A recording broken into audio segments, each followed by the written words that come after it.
be driven by significance, though, and do it with a different set of rules. That's the second piece I measure. The beliefs or rules of how to fulfill that target. But I want to be more clear about something. An extraordinary life is life on your terms, and there's two parts. Part one to have an extraordinary life is mastering the skill of the science of achievement. How do I take what I envision and make it real? And how do I do that quicker, faster, better, easier? The ability to manifest what you come up with and make it real, like you've done with your company, yes, that's a skill set. I spend an unbelievable amount of time helping people do it faster, quicker, better, showing the shortcuts, teaching them the strategies, modeling what works. You can save yourself a decade.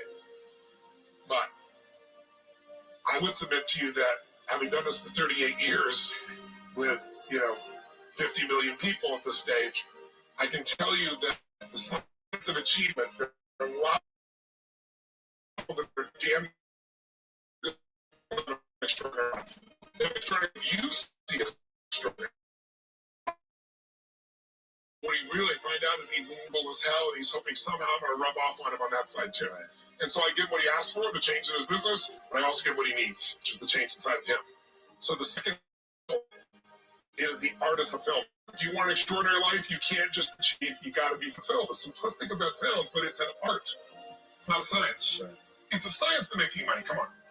Any age, any color, any background, any gender, if you do these things, you'll have an abundance of money. You think you're going to have too much money at the end of the money. You're going to have financial stress, right? Body. Everyone's biochemically different, but you and I both know there's fundamental rules, laws. There's a science in the body. You violate that science, you're going to have disease. You're going to have low energy. You align with that, you're going to have an abundance of energy. It's going to affect everything in your life. It's a science. Fulfillment's not like that. Fulfillment is as different as our human beings. You want to know what God or the universe likes? Look at the jungle, look at the forest. Right. It's diverse, right? So most people think, well, I want to get that because they've been modeling somebody else, and that might work on how to achieve something. It'll never work for what will fulfill you. How many people you know, like you, got what you thought you wanted, and you weren't fulfilled? Right. And that, I always tell people, success without fulfillment is the ultimate failure. The ultimate failure. Because if you go at something and you fail and you're an achiever, you don't fail. You I learned something, I'll just try something else. Right. I'm going to still get there. But when you succeed and you're not happy. So a perfect example of this, I mentioned in the seminar you were there because it hit me about a year and a month ago. We lost what I consider a national treasure, Robin Williams. Mm. And I asked people, how many of you love Robin Williams? Everybody raised their hand all around the world, right? He made people laugh. People were touched by him. So how good was he at the science of achievement? I mean, he wanted to be a great comedian, make the whole world laugh. He did. He wanted to have his own TV show. He did. He wanted the #1 show. He did it. He wanted to make movies. He did. He wanted to have an Academy Award for not being funny. Dramatic, and he did it, right? He did it, yeah. And he said he wanted a beautiful family. He achieved everything, and he hung himself. And I know recently someone saying, well, he had dementia, he had drug abuse, he had alcohol abuse most of his life because he made everybody happy but whom? Himself.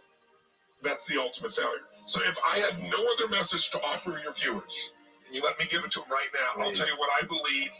I believe our lives are controlled by one force, decisions.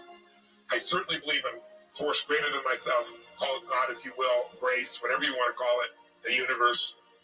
But I also believe it gives us choices. And the decisions we make control us much more than the conditions we meet. It's not the conditions, it's your decisions. Decisions what to believe, decisions what to do, decisions what to give.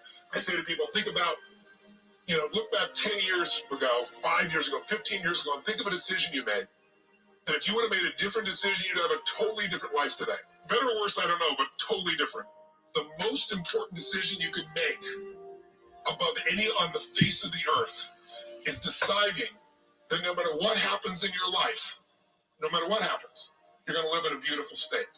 The decision to say, I am not going to suffer, that if suffering arises, pain's one thing, suffering's another.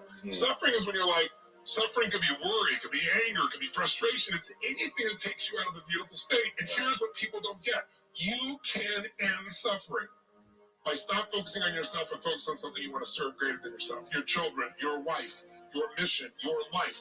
You can get out of it in an instant because the nature of the human mind is to constantly compare things. Your mind, your brain is a 2 million-year-old device, and it is not designed to make you happy. It's designed to make you survive. Right. And that's why it's always looking for what's wrong. It used to be What's wrong with a saber-tooth tiger so I can protect myself. And now people are worried about what people think about them, or that they have enough money. When two-thirds of the planet lives on $2 a day, and you're making $38,000, you're rich. The poorest of the poor in our country are considered rich. That's not, I'm not saying they should stay that way. Right. But you can only build on success. My goal would have you consider something. Life is short. We don't know how short it's going to be. But if you only had a week to live, I bet you wouldn't allow yourself to suffer over a little crap that makes you crazy normally. I think you would probably spend time with those you love. You would do what you love.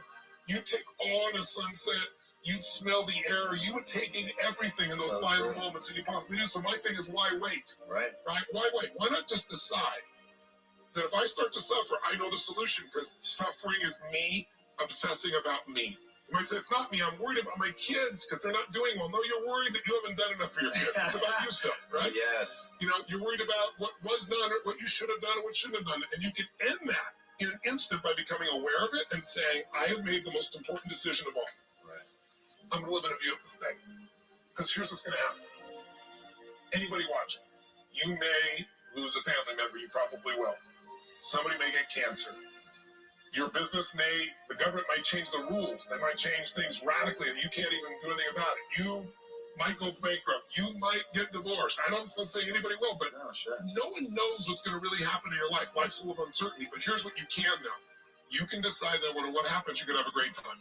If somebody like Viktor Frankl could be locked up in Auschwitz and come out of that and experience finding joy in the middle of Auschwitz, then human beings have a capacity they've undersold themselves on. We think that the outside world determines how we feel.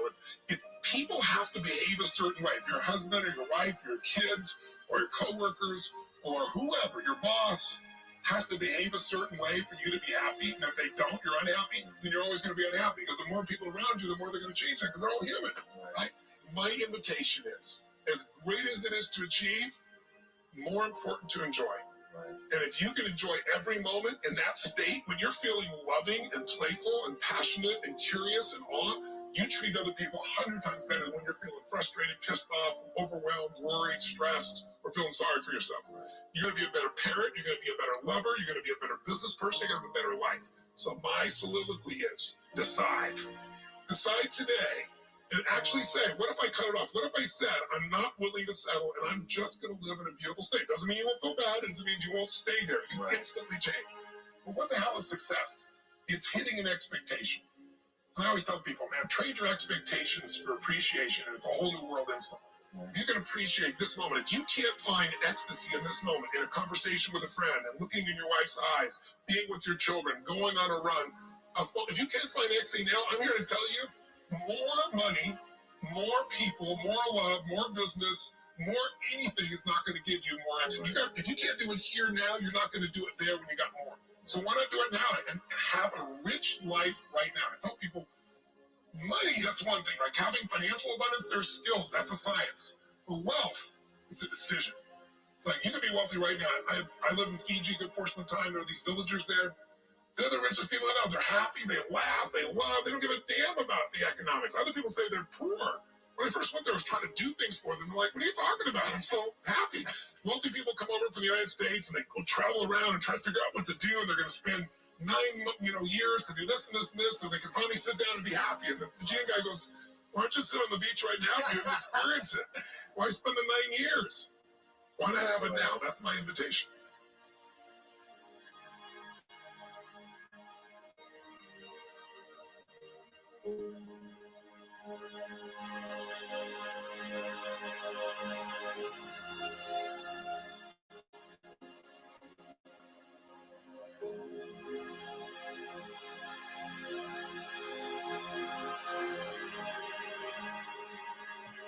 Yan. So, natapos na ang ating live with Tony Robbins.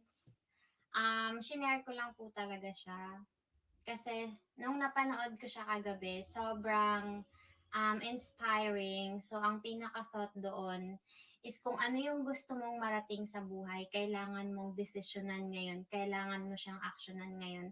So if you want to be wealthy, so you need to decide for it and you need to claim it. Yun yung pinaka-point doon sa sinasabi niya. Kung ano yung goal mo, you need to claim it and you need to act like you own it. So yun yung lagi ding sinasabi sa Rhonda Byrne na mga book, like in The Secret, The Magic, ganyan. So, that's why I really wanted to share this from Tony Robbins. Lagi ko kasi siyang naririnig like about Tony Robbins, ganyan-ganyan sa mga na-interview ko na from our community din. So, naririnig ko lagi yung Tony Robbins na pangalan. So, hinanap ko siya sa YouTube.